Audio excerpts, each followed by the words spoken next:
Hello बच्चों, तो कैसे हो। चलो अब शुरू करेंगे। हम एक्सरसाइज के क्वेश्चन सॉल्व करेंगे। मतलब हमारा जो चैप्टर हमने पढ़ाया था सरफेस एरिया एंड वॉल्यूम, उससे रिलेटेड अब अभी हम क्वेश्चन सॉल्व करेंगे। देखेंगे कैसे क्वेश्चंस आते हैं एग्ज़ाम में, किस टाइप के। तो क्वेश्चन सॉल्व करेंगे और देखेंगे जो हमने फॉर्मूले सिखाए थे और सारे फॉर्मूले आपने याद कर लिए होंगे अब। तो जो याद कर लिए हैं अच्छी बात है, नहीं याद किए हैं तो वो हम एक्सरसाइज में जो क्वेश्चन सॉल्व करेंगे उसके थ्रू हमें सारे फॉर्मूले याद हो जाएंगे। लेकिन आप पहले से याद रखोगे तो बहुत इजीली और बहुत जल्दी क्वेश्चन को सॉल्व कर पाओगे। अगर फॉर्मूले याद नहीं होंगे इस चैप्टर में तो आप आंसर नहीं ला पाओगे बच्चा। ठीक है, देखिए तो पहला क्वेश्चन स्टार्ट करते हैं। पहले क्वेश्चन में हमें दिया है question number 1, 2 cubes each of volume 64 centimetre cube. मतलब दो क्यूब्स हैं, क्यूब का क्वेश्चन है, याद रखेंगे। तो दो क्यूब हैं, इसमें से एक क्यूब का यानी ईच हर प्रति क्यूब का जो वॉल्यूम दिया है वो 64 सेंटीमीटर क्यूब दिया है। Are joined end to end, वो क्या है, एक एंड से दूसरे एंड को जोड़ दिया गया है। ठीक, find the surface area of the resulting cuboid. Basically क्या होगा बेटा, देखो दो क्यूब थे और दोनों क्यूब को जब आपस में जोड़ दोगे तो क्या होगा, वो एक क्यूबॉइड बन जाएगा, है ना। तो देखो कैसा है कि पहले तो अगर आप क्यूब को देखते हो सामने से तो कैसा दिखेगा, वो एक स्क्वायर के रूप में दिखेगा, है ना। कैसा दिखेगा, एक स्क्वायर की फॉर्म में दिखेगा। तो अगर मैं एक स्क्वायर प्लस ऐसा एक ये हो गया, दूसरा मेरा एक और क्यूब था वो मैंने इसके पैरेलल इसको जोड़ दिया। बेसिकली क्या हुआ, ये दो क्यूब को आपस में हमने जोड़ दिया। अब ये क्यूब देखोगे तो कुछ ऐसा दिखेगा आपको। अगर मैं इसकी तीनों डायमेंशन देखूं तो, है ना, तो प्रत्येक क्यूब का उसने वॉल्यूम दिया है कितना बेटा, 64 सेंटीमीटर क्यूब। तो देखो कैसे करेंगे इस क्वेश्चन को। तो देखो हमें क्या दिया रखा है, पहले वॉल्यूम ऑफ अ क्यूब बराबर दे रखा है कितना बेटा, 64 सेंटीमीटर क्यूब। वॉल्यूम है तो सेंटीमीटर क्यूब में होगा, क्यूबिक यूनिट होगी उसकी। अब क्या होता है, वॉल्यूम ए क्यू होता है यानी 64। अब क्यू को इधर लेके जाओगे तो क्या होगा, क्यूबिक रूट होगा।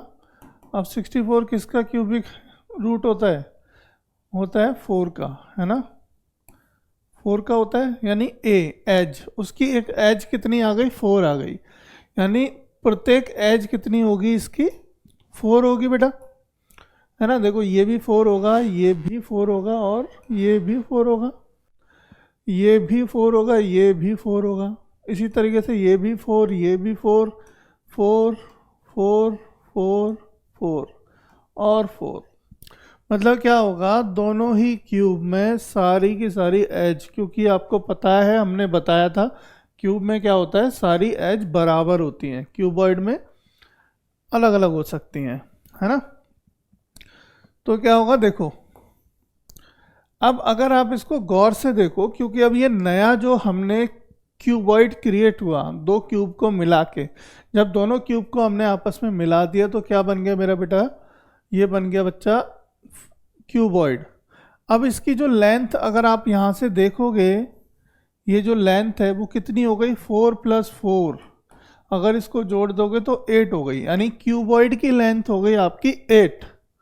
और बिर्थ कितनी होगी, वही सेम, और लेंथ हाइट कितनी होगी, वही सेम, यानी 4 सेंटीमीटर। बिर्थ भी 4 सेंटीमीटर।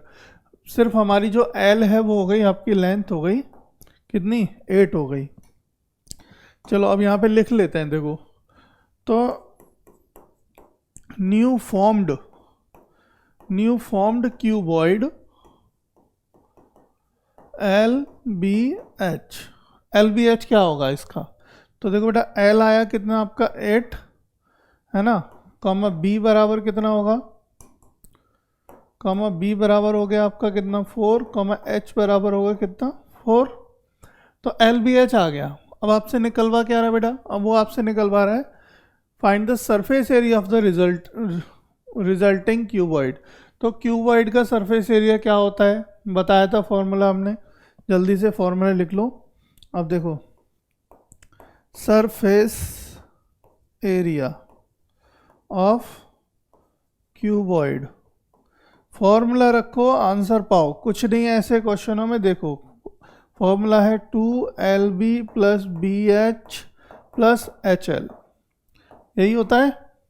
तो 2 into L into B, L मतलब ये 8 इंटू 4, तो कितना हो गया 32 प्लस BH यानी कि 4 चौक 16 प्लस HL 8 चौक 32, है ना। ठीक है बेटा, तो देखो अब 32 और 32 कितना हो गया 64, 64 और 16 कितना हो गया आपका ये 80 हो गया 80। अब इसका बाहर मल्टीप्लाई 2 से करोगे तो कितना हो गया 160 सेंटीमीटर स्क्वायर। ठीक है, 160 सेंटीमीटर स्क्वायर आ गया आपका क्या सरफेस एरिया। तो हमारा आंसर हो गया बेटा सेकंड नंबर, एकदम सही हो गया। ठीक है, देखो हमने क्या किया, बस कुछ नहीं, सिर्फ फॉर्मूला लगाया, कैलकुलेशन की और आंसर आ गया। आपको बस इतना ही ध्यान रखना है। देखो एक तो इस चीज़ का ध्यान रखेंगे, जब भी फिगर बनाएंगे तो थोड़ा ध्यान रखें, क्वेश्चंस को समझेंगे, उसके बाद फिगर बनाएंगे, देन आउटपुट क्या निकलेगा उस चीज़ को ध्यान रखेंगे, है ना। अगले क्वेश्चन की तरफ चलते हैं। ये बहुत इजी क्वेश्चन था, कुछ भी नहीं था, लेकिन देखो क्वेश्चन ऐसे आएंगे जिसमें आपको लैंग्वेज को समझना पड़ेगा। बहुत बारी फिगर नहीं दिया होगा और कई बार हो सकता है दिया हो, पर कोई नहीं, जब फिगर नहीं दिया होगा तो आप फिगर बनाएंगे पहले प्रॉपर तरीके से और सब समझेंगे क्वेश्चन को आगे कैसे करना है।